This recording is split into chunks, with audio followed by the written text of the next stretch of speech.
I keep hitting the go live button and nothing happens. Thank you, everybody, for being here. Gosh, it's great to have you here. Was watching a great discussion on Camp Patton Family Compound. So if one of my moderators would do me a great choice, a great favor, I've got two channels I want to make sure everybody is aware of and that you subscribe to. Both of them are rapidly approaching 6,000 subscribers. So please support Camp Patton Family Compound. They were just talking about canning ghee, making your own ghee and canning it. Nobody liked my Longhorn joke as far as they were talking about cattle. The Longhorns are number one in the NCAA again. And but unfortunately, first time I've heard anything about the Cowboys, I lost all interest in professional sports when they knelt for the national anthem. And now that they have a black national anthem, I think we're one nation, not two. I refuse to watch them. So saw the first thing about the Cowboys I've seen in a long time. Jerry Jones is not going to fire this coach. I forget his name. But anyhow, evidently they're having a terrible year. The Cowboys are one of those, they're either on or off teams. And it looks like they're not having a good year this year. They're just terrible. Let me see who all's here. Now, I did invite the people in my group on Facebook, PrepperNet 13, District 13, which is the 7 counties surrounding the greater Austin area. So I invited them to join us this evening. We'll see how many of them show up. So those might be new faces showing up this evening. Scott Hummer was number 1. Thank you for being here, Scott. Greatly appreciate you. Little Lone Prepper. Let me see who else. Utah Mike, fantastic. Laura Mannion, great to see you as well. I've got to make a note to make you a moderator here one of these days.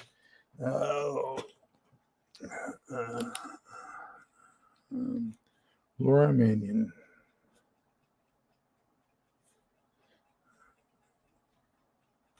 Okay, got that note taken care of.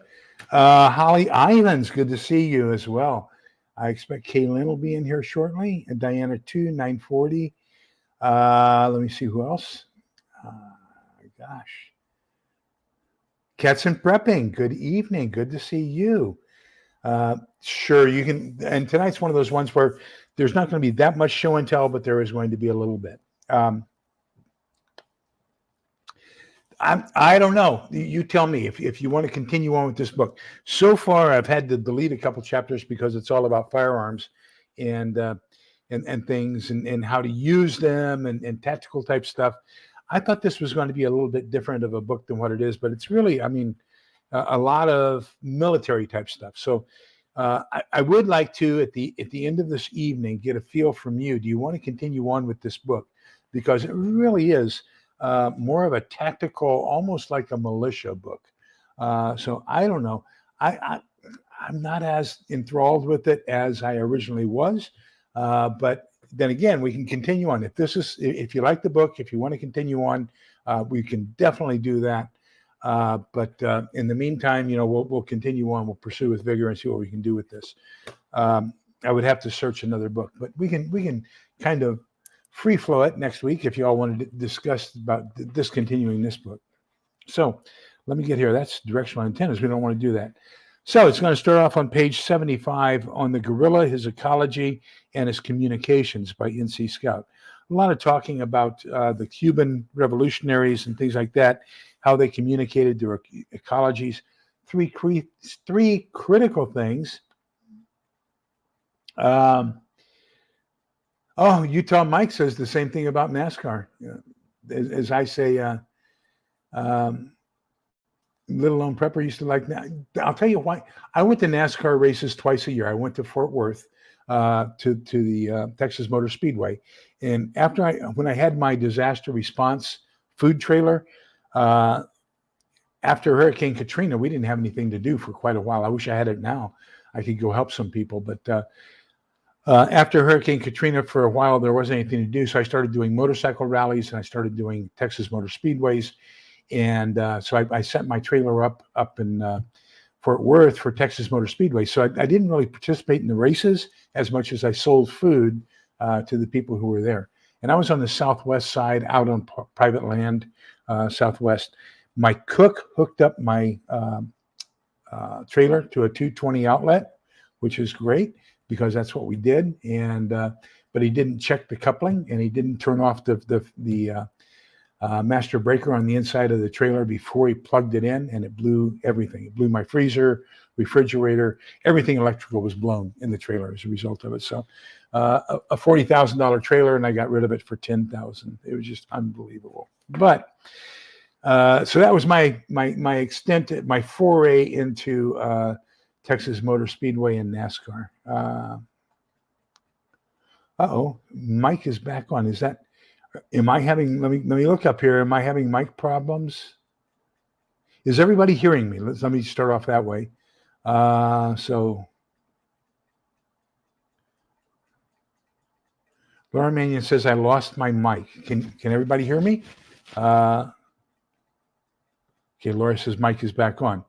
Do me a favor. Give me a mic check. How's everybody doing as far as 5x5, 5x5, 5x5? Great. Okay. Okay, so the 3 key points about guerrillas. Number 1, and this is talking about the Latin American, South American guerrillas that he's using as examples. Number 1, they are their own supply line.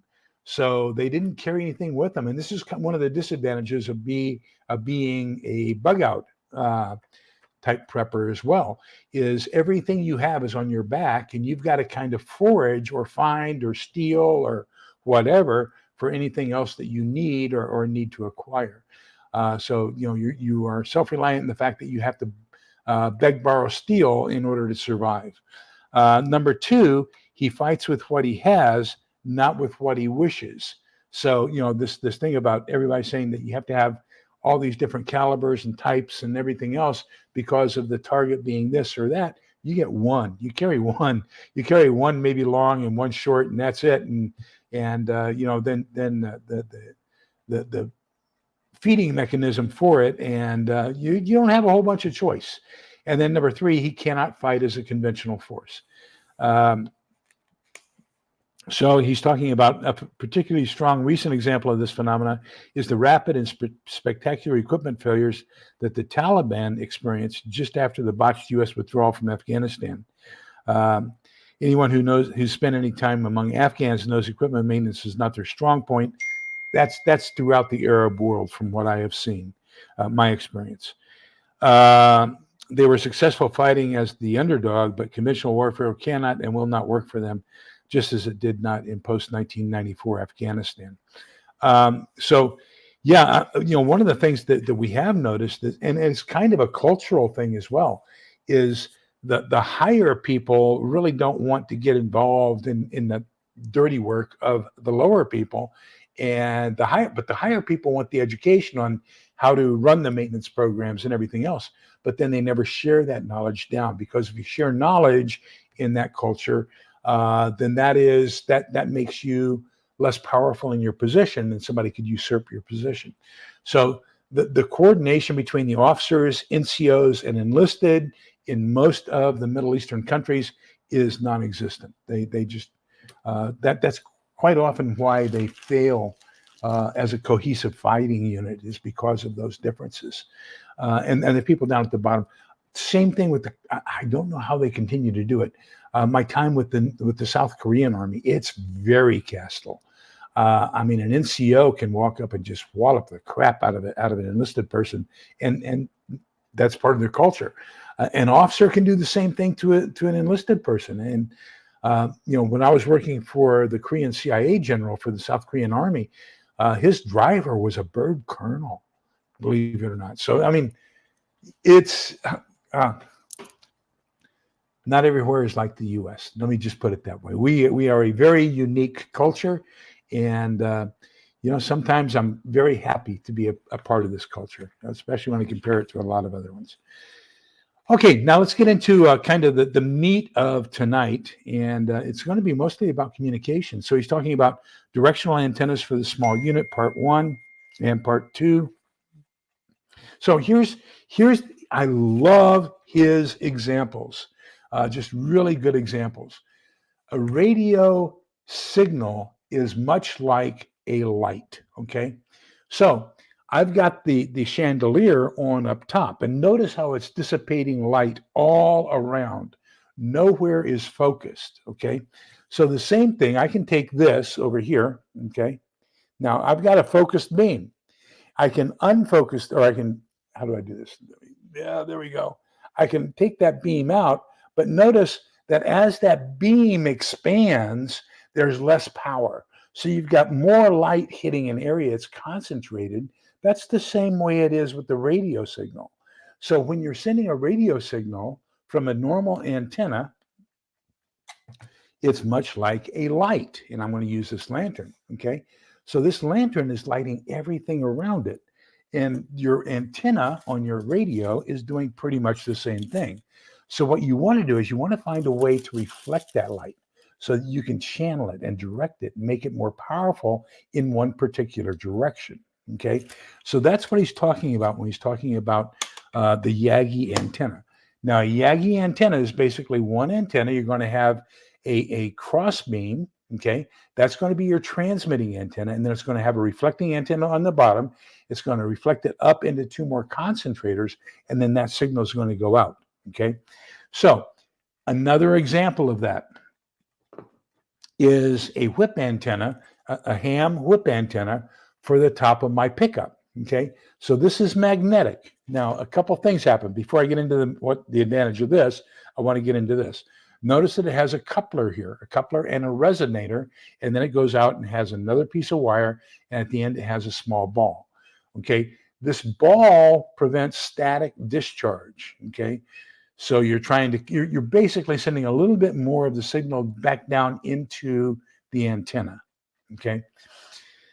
60% of the affected radiated power of your antenna is going to be radiated out this piece of metal, okay?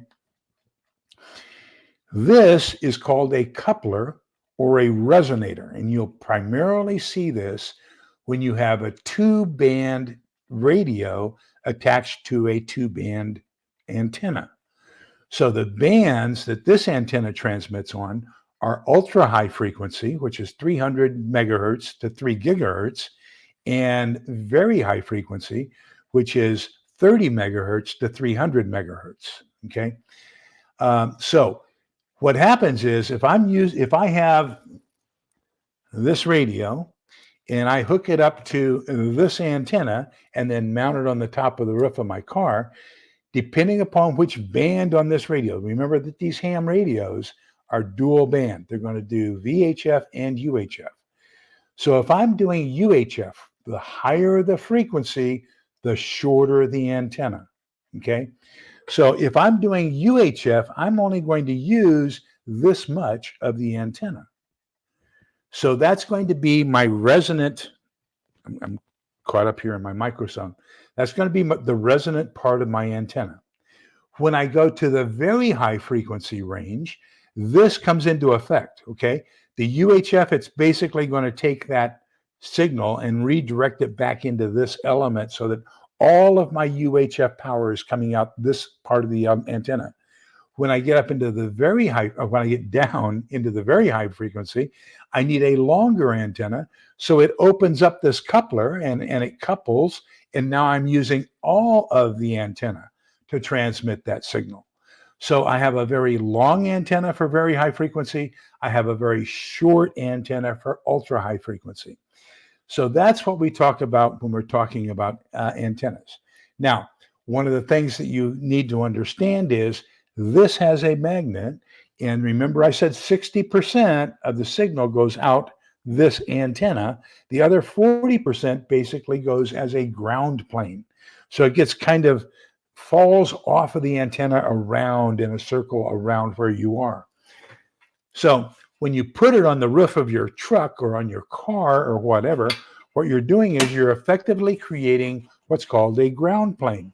So this then becomes a radiating portion of this antenna.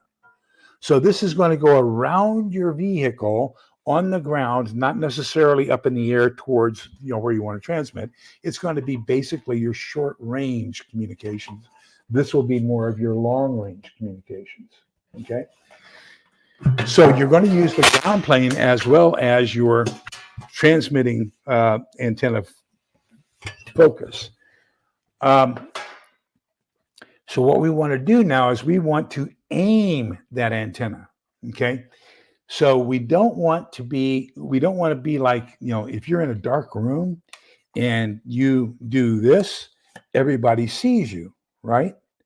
But on the other hand, if you're in a very dark room and you do this, okay, they're going to see either this light where you are or where it's shining, but they don't get to see too much of anything else around it unless something intervenes, like my hand. Same thing with a radio signal. If we can focus that energy in one direction, then the chances of other people hearing us are slim because we've got that pointed in one direction. Now, the way we do that, if you look up on antenna towers, is we have these dishes or cones.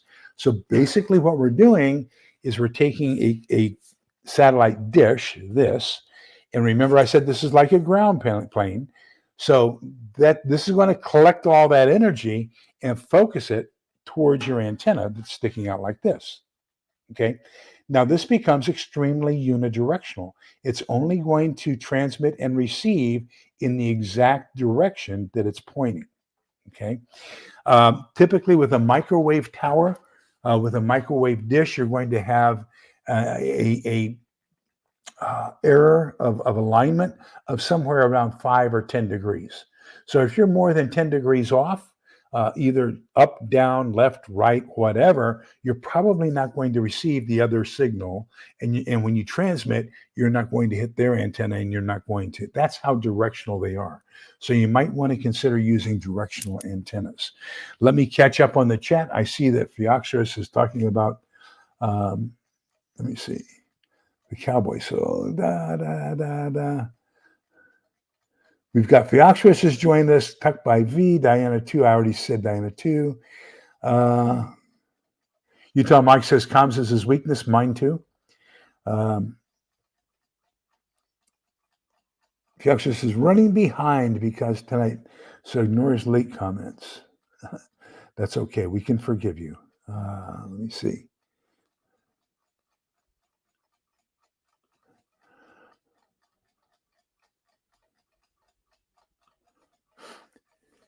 I put out on our, we have a group in PrepperNet District 13. I'm an officer. And so one of the things I talked about was, what are some of the classes that we want to have? And I offered communications.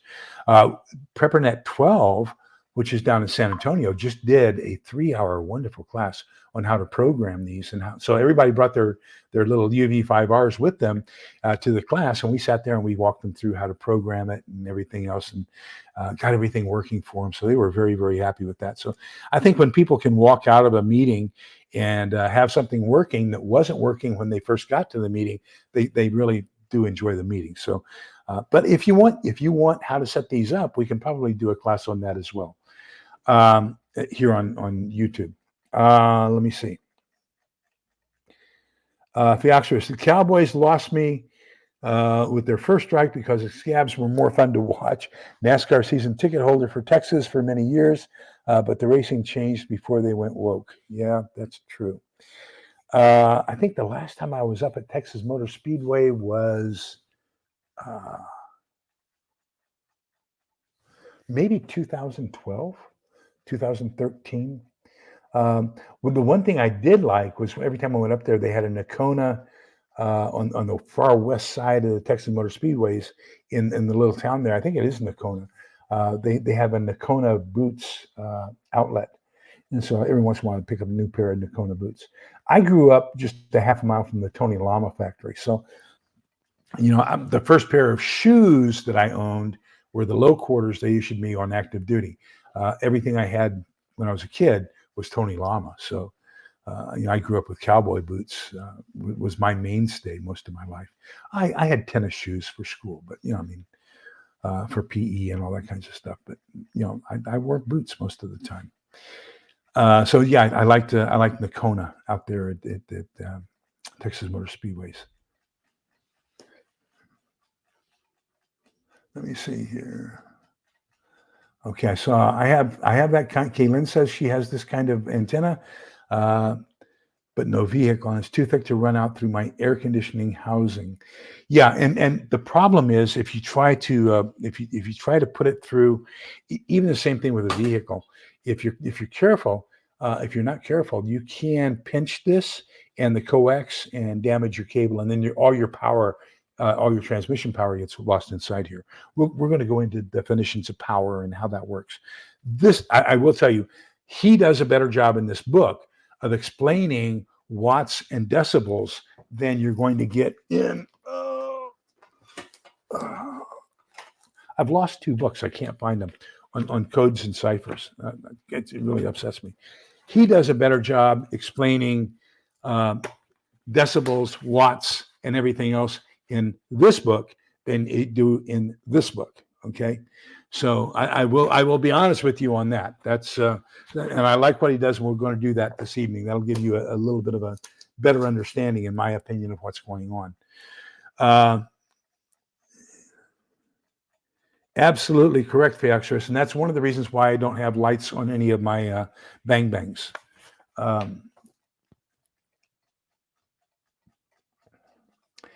Theoxorus, if you'll make Yagi antennas, especially in VHF, UHF, I'll take a couple. I don't think you could ship one to me for the something like that. Let's call it 100-meter band, okay, or anything like that. So, when I was growing up, the Cowboys were always a fourth quarter team. They did not play football for the first 3 quarters, and then they decided to play in the fourth quarter. I've seen them come back like you would not believe.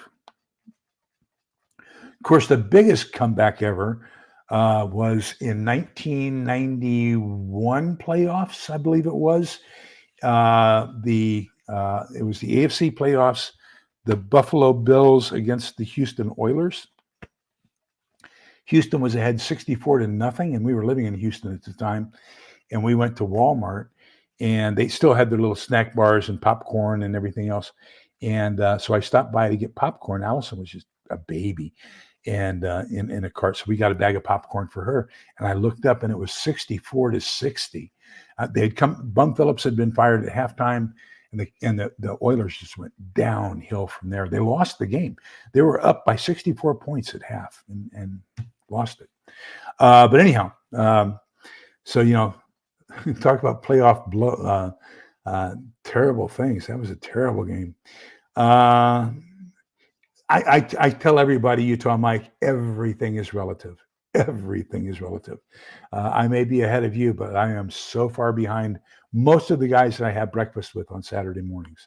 I have breakfast with electrical engineers who are hams, and they start talking, and I wish I could record it and then put it on slow so I could look up half of what they're talking about. Okay.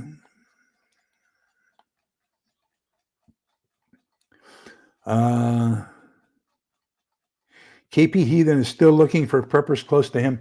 KP, you're in Louisiana, if I'm not mistaken. Is that correct?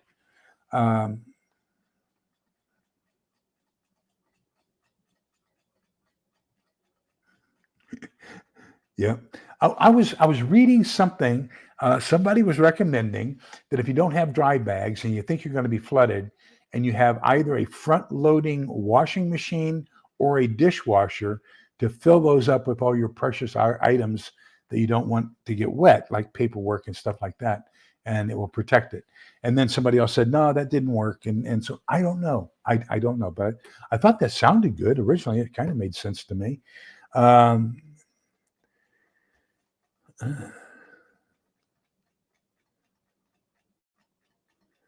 Good evening, SFDCL. Good to see you.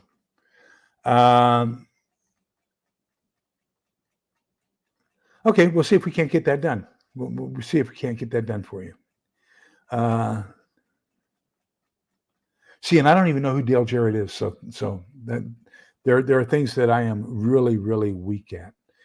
Let me see. When I had my store, one of the guys that had a mailbox with me, basically was an appliance repairman. He made a killing. Uh,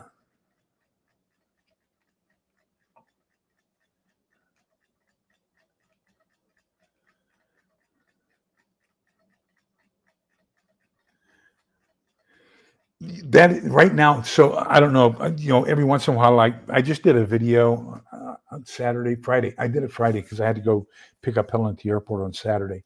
But I did my prepper haul video Friday night, and released it on Saturday, and got one of those comments. Hey, the only thing I'm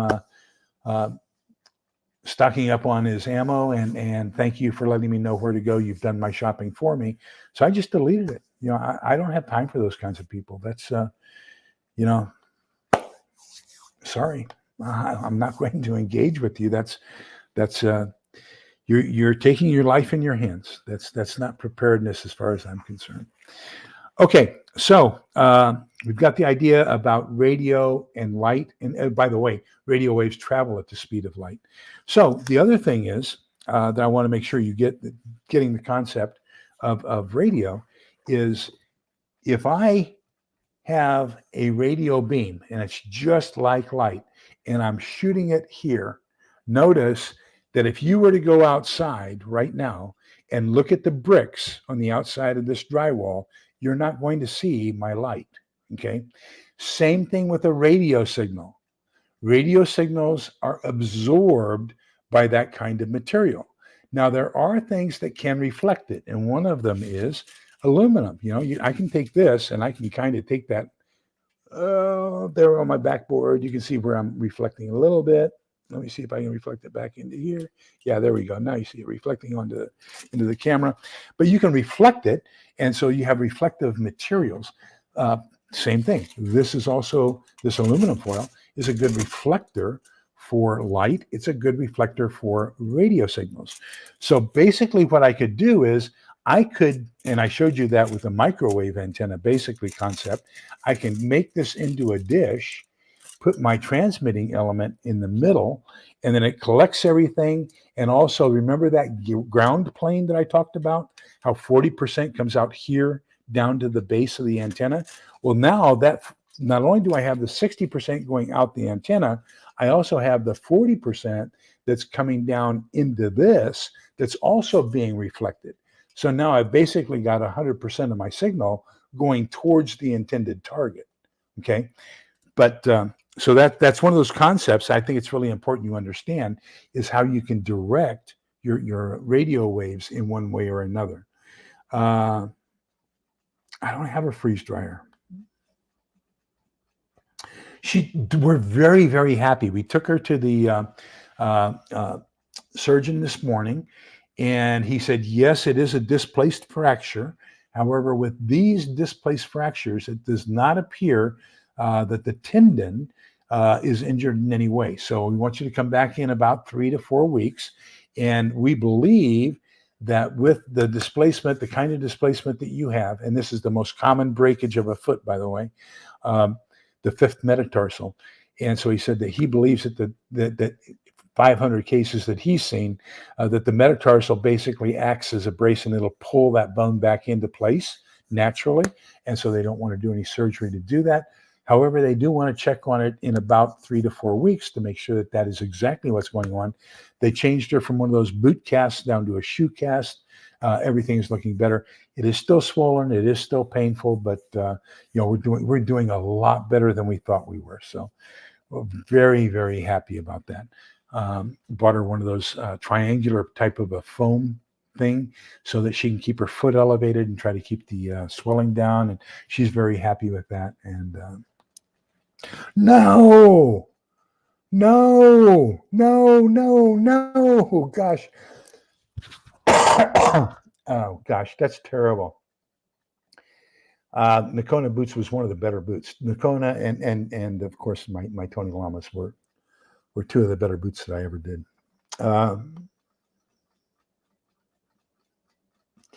Yes, absolutely. Tucked by V. If you have an old cable dish that, or something like DirecTV or something like that, absolutely, you can hook it up Then that's going to be UHF, okay, ultra high frequency. So that's going to be from 300 megahertz to 3 gigahertz. That's what they're tuned for.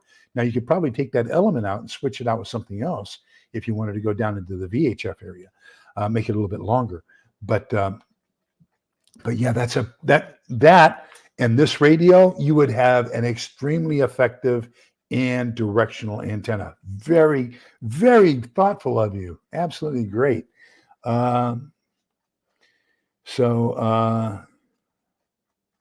Really, wow.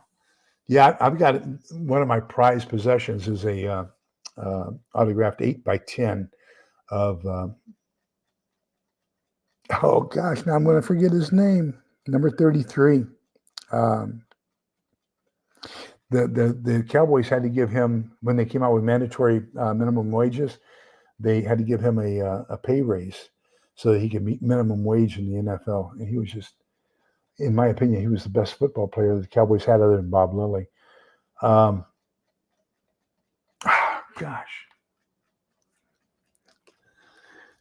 Kick returner, special teams. Anyhow, let me see. I made a solar cooker. Solar cooker out of a dish is the same thing. You're concentrating all that light into one area.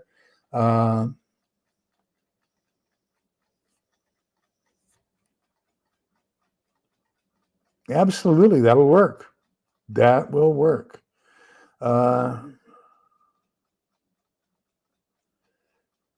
And so will that. That's a Billy Bates. Thank you, Scott. Thank you.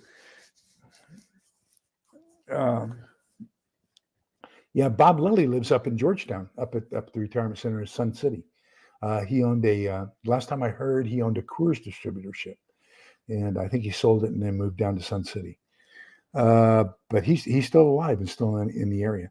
I was talking with a group on, for soldiers that were in Europe in the 70s. And my chemistry partner in high school was a guy by the name of Gus Bailey.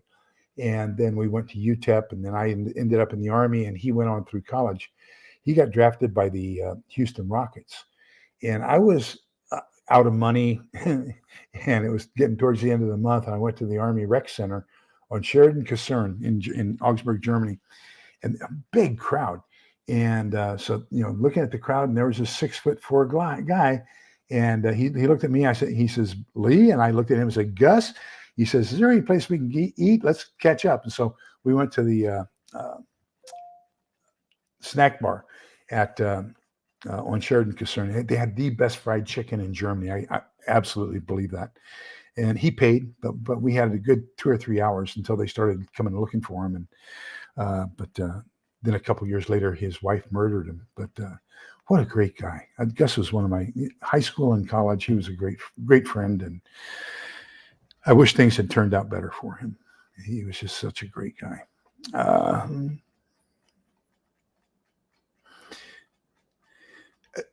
A steel mixing bowl, a stainless steel mixing bowl, or an aluminum, either one will work. That would be fantastic. Okay, back to the book. Where are we? We're 33 minutes. Okay. So now he's talking about Yagi antennas. He talks about a Moxon antenna, a little bit too. Now you can use long wire antennas, and they are especially effective for HF. So what happens with the long wire, you can either have an end fed where you're going to have your capacitor at one end of the wire, or you can have a bipole where you're going to have it in the middle, and then you got two wires coming out. But that's usually going to be the same or half wavelength or quarter wavelength of your transmitting frequency. So that for radio teletype, HF radio teletype, they're going to use a long wire antenna. So you've got an antenna, okay? It consists of a long wire between two poles. Let me get a piece of wire. So here is your long wire. Let me have, this is my other piece of equipment here. Okay, there's my antenna, okay? So when I have a long wire antenna, its primary direction that it's going to transmit is perpendicular to this wire. So right now, holding this wire this way, it is aimed directly at you. but it's also aimed directly at me. It has a back lobe and a front lobe. As we turn this way, your ability to receive and transmit to a signal like you as a receiver right now in the camera, it would be lessened because you're not in direct transmission line of the being perpendicular to that long wire. If it gets this way, you're not going to hear anything at all. Okay. So what you'll see is a lot of people, when they set up their long wires, they're going to set it up like this. Okay. So that I'm transmitting to you this way. Okay. And that also gives you a little bit more. Now, you take that long wire, okay, so, and this is the last portion of the book where he's talking. He's going to talk about polarization. So think of the circle of electromagnetic flux around this wire right now, okay? So this is going to be horizontally polarized. So this is going to put circles out this way of radio waves coming towards you. So in order to intercept those circles or to receive those circles, your antenna has to be set up the same way they are. Take care, Utah Mike. Have a great evening. Now, if I have this antenna and I'm trying to listen to this antenna, it just doesn't work, okay? I would either have to change this antenna like this, or I'm going to have to hold this radio like this. Now, when you have a little bitty radio, like my emergency HF here, let me open it up and get it out.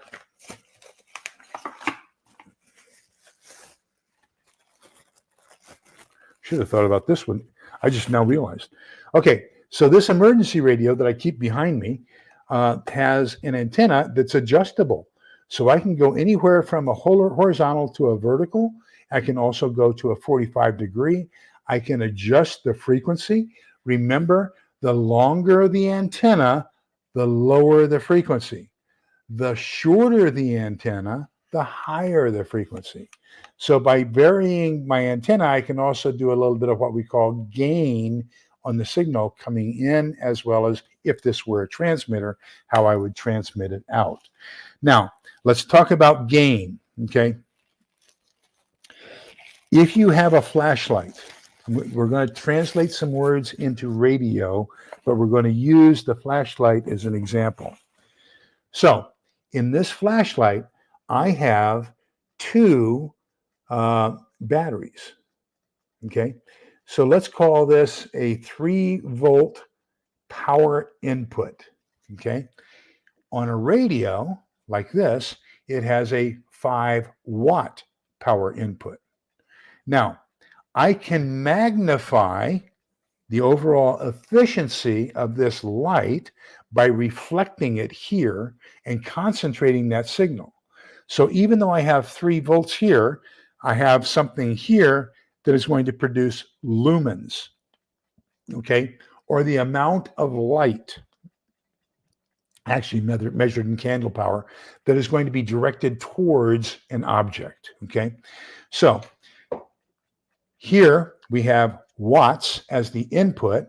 Then we have a multiplier, okay? It's called decibels. And then that's going to affect the peak power that comes out of the antenna, okay?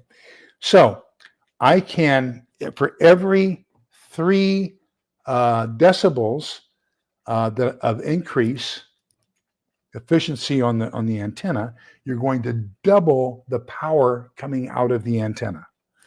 So if I have 5 watts and I have a 3 decibel gain antenna, then that means I'm going to be effectively transmitting 10 watts. Does that make sense? So it's all on the gain or loss of the antenna, the efficiency of the antenna. It's just like concentrating that signal with your flashlight. You're concentrating that light. Instead of a broad light, you got more of a concentrated light. Now, I want you to think about that for just a minute. If 3 decibels doubles the amount of output, what happens if I make this a very directional antenna? and what happens if we are polarized differently. So if we have our antenna, okay, and the transmitting antenna is horizontal, and our vertical antenna is vertical, now there's going to be what's called a 9 decibel loss.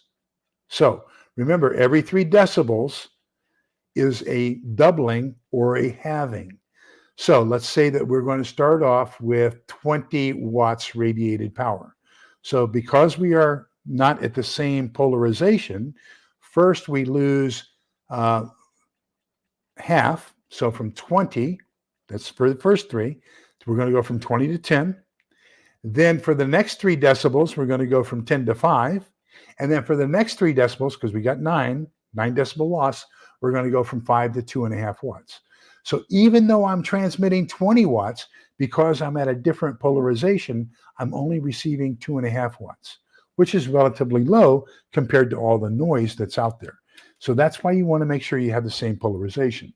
Now, let's think about that as far as communication security.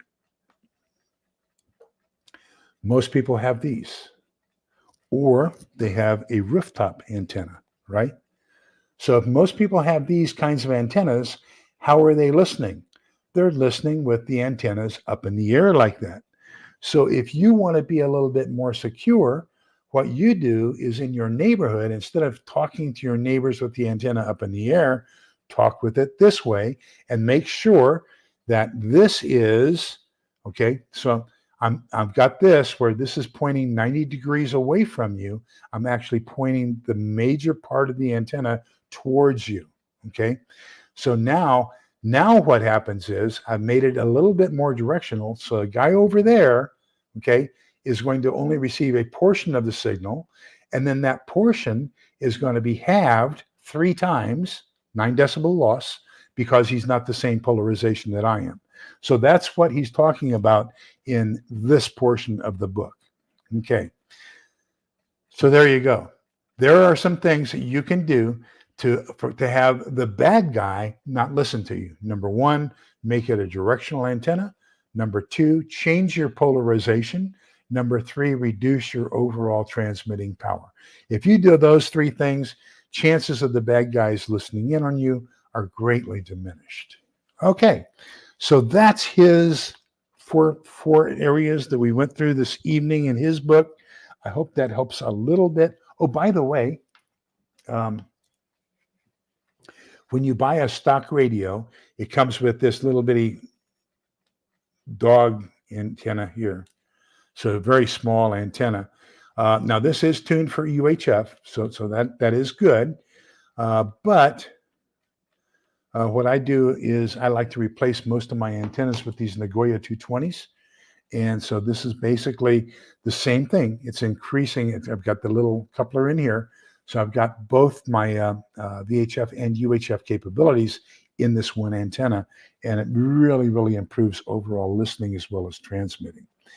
Okay, now let's get back to the conversations and then the important question. Yes.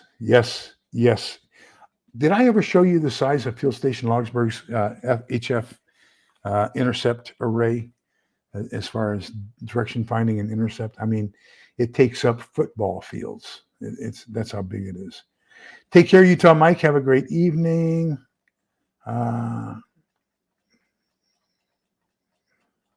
We're supposed to go down. It was 100 yesterday, 101 yesterday. We're supposed to be down into the 50s tomorrow. Let me see, 33, Tony Dorsett. Tony Dorsett was a runner, yeah, but Billy Bates, wasn't Billy Bates 33? I think Billy Bates was 33 at one time before Tony. I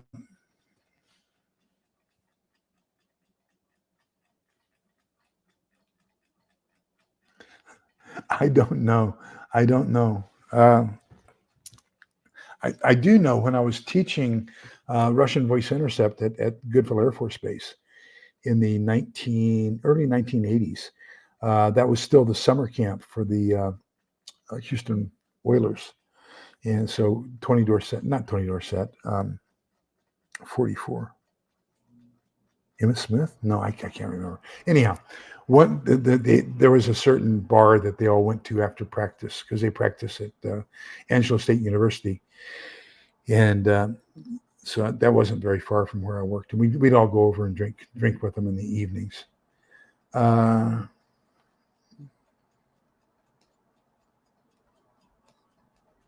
Yes, Bob Hayes. You're right. I read an article about Golden Richards, and that was back in the days when receivers and running backs only had the single bar across the face. And evidently he had lost all of his teeth playing football, being hit in the face so much, and was in excruciating pain, mouth pain, as a result of all the tooth problems that he had from being a receiver and running back. Okay, so now for the critical question. What do you think? Do you want to keep on with this book? Let me give you the next couple chapters, and we'll see whether or not you want to continue on with this or you want me to look for another book. So next couple would be Signals Intelligence, Electronic Isolation of a Target, Near Vertical Incident Skywaves, 1, 2, 3, 4 chapters on that. My Strong Preference for an HF Radio for NVIS, 1, 2, 3, 4 5 chapters on that. Setting up Practical Combat Rifle. I don't think that's interesting to anybody. I don't want to talk about it. Keeping it going as far as your bang bang.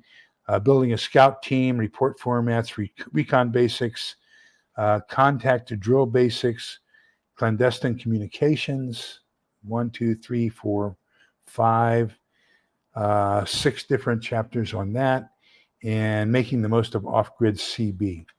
So what do you think? Do you want to continue on this book, or would you like for me to try to find another one? Next week, we'll just have a chat while I find another book, and then give you an opportunity to find something else to read. I don't think this is the genre that the vast majority of you are looking for as far as a book.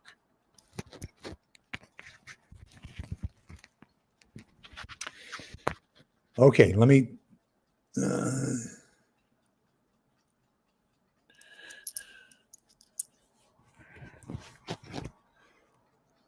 Okay, so Cats and Prepping says a new book. Caitlin says we can skip the Plinker stuff. I wholeheartedly agree.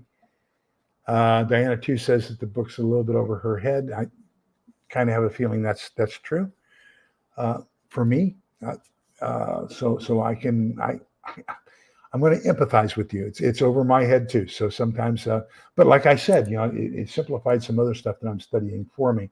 If I had not already been spending a lot of time studying that, I would be totally lost. So yes. So I agree with you, Diana, too. Holly Ivans, that is so right. Okay, Scott says he's okay with either. Okay, why don't we do that? Why don't we just have another discussion next week, and I'll look for another book. We'll announce a new book next week, and go from there. Yeah, I don't want to get into anything, especially militia-wise. That's not anything that I'm interested in. I don't want to advocate it, and I certainly don't want to expose any of you to something that would get you on another list. And so,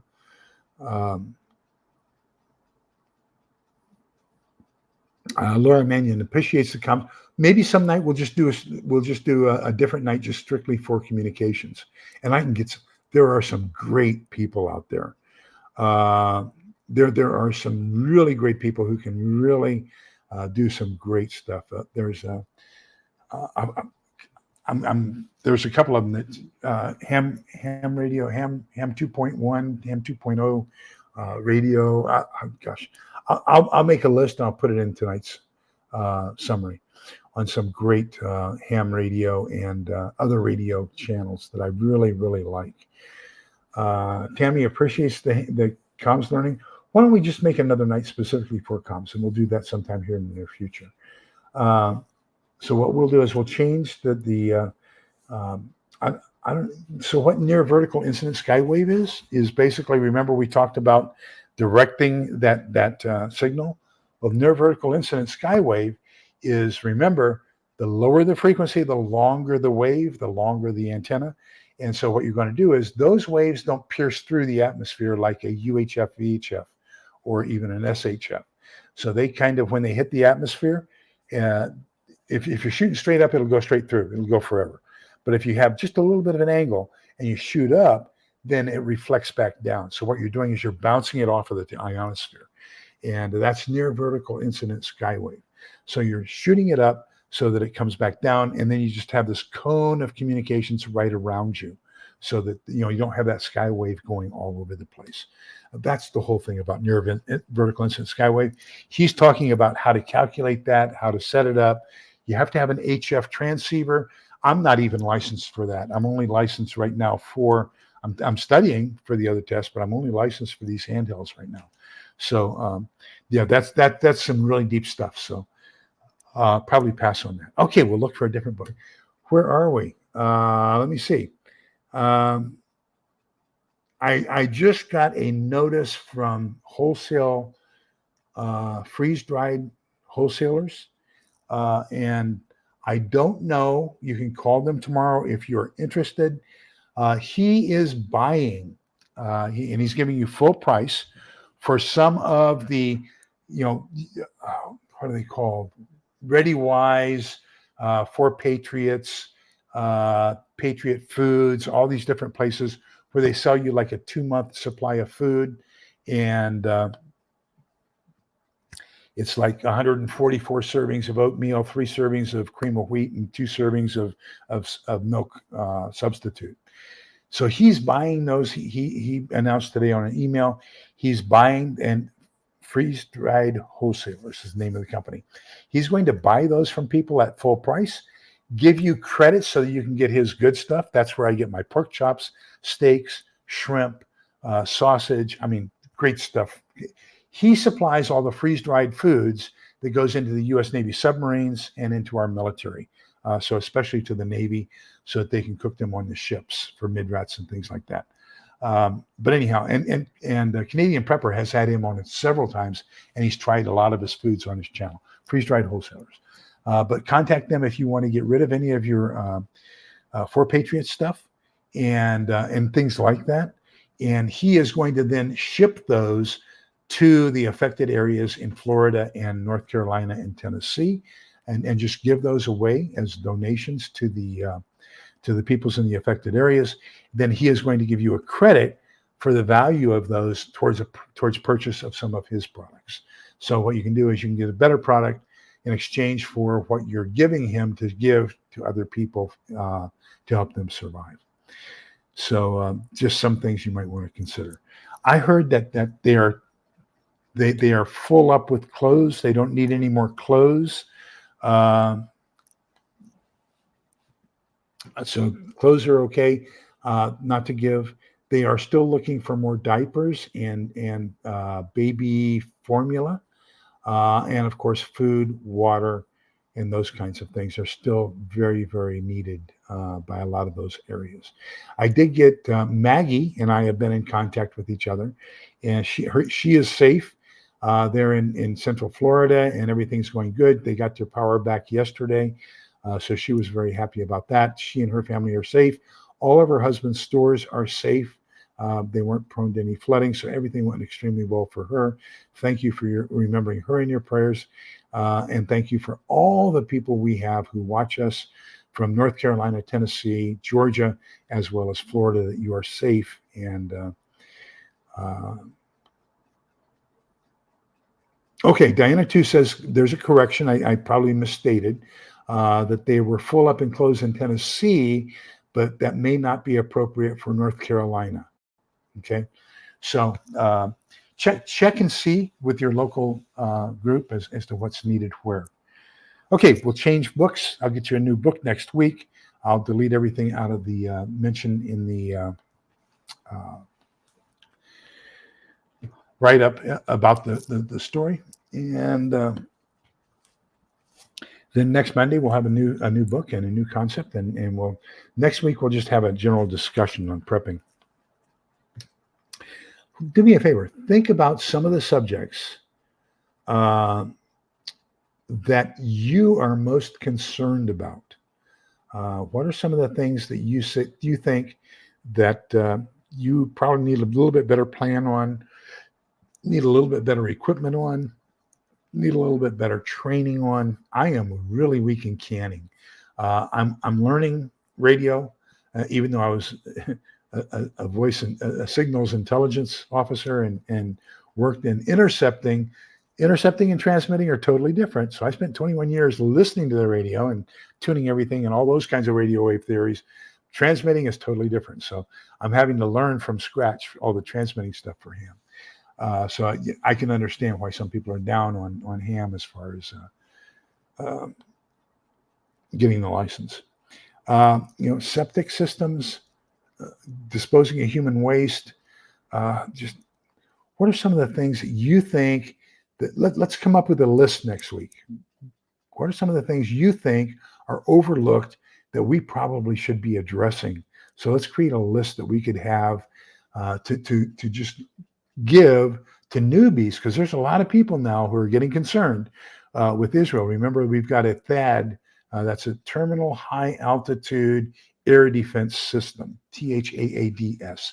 We've got a THAAD. They only have 9 of them in the U.S. Army. It's an area, a theater piece of defensive equipment, very expensive.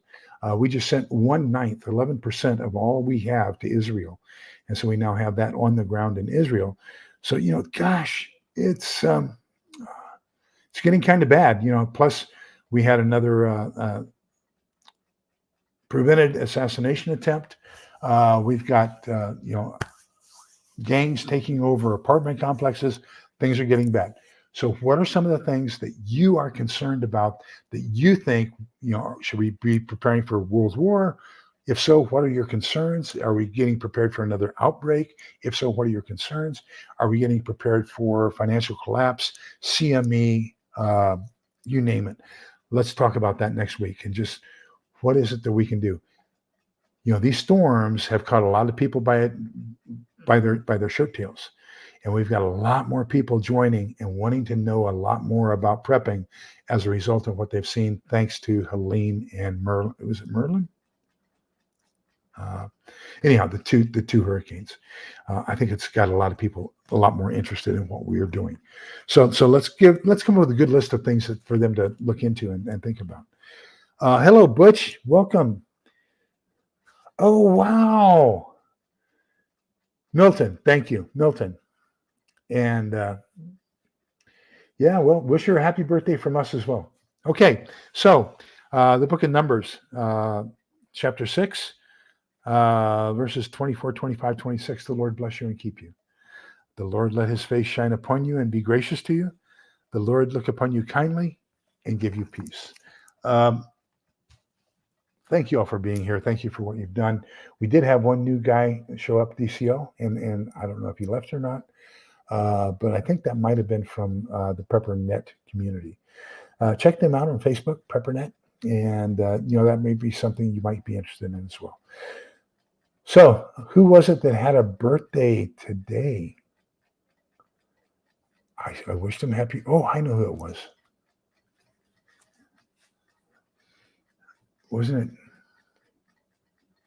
Oh, it was on the other channel. That's where it was. Okay. Thanks, everybody. Remember that we're all in this together, so we can come out the other side together.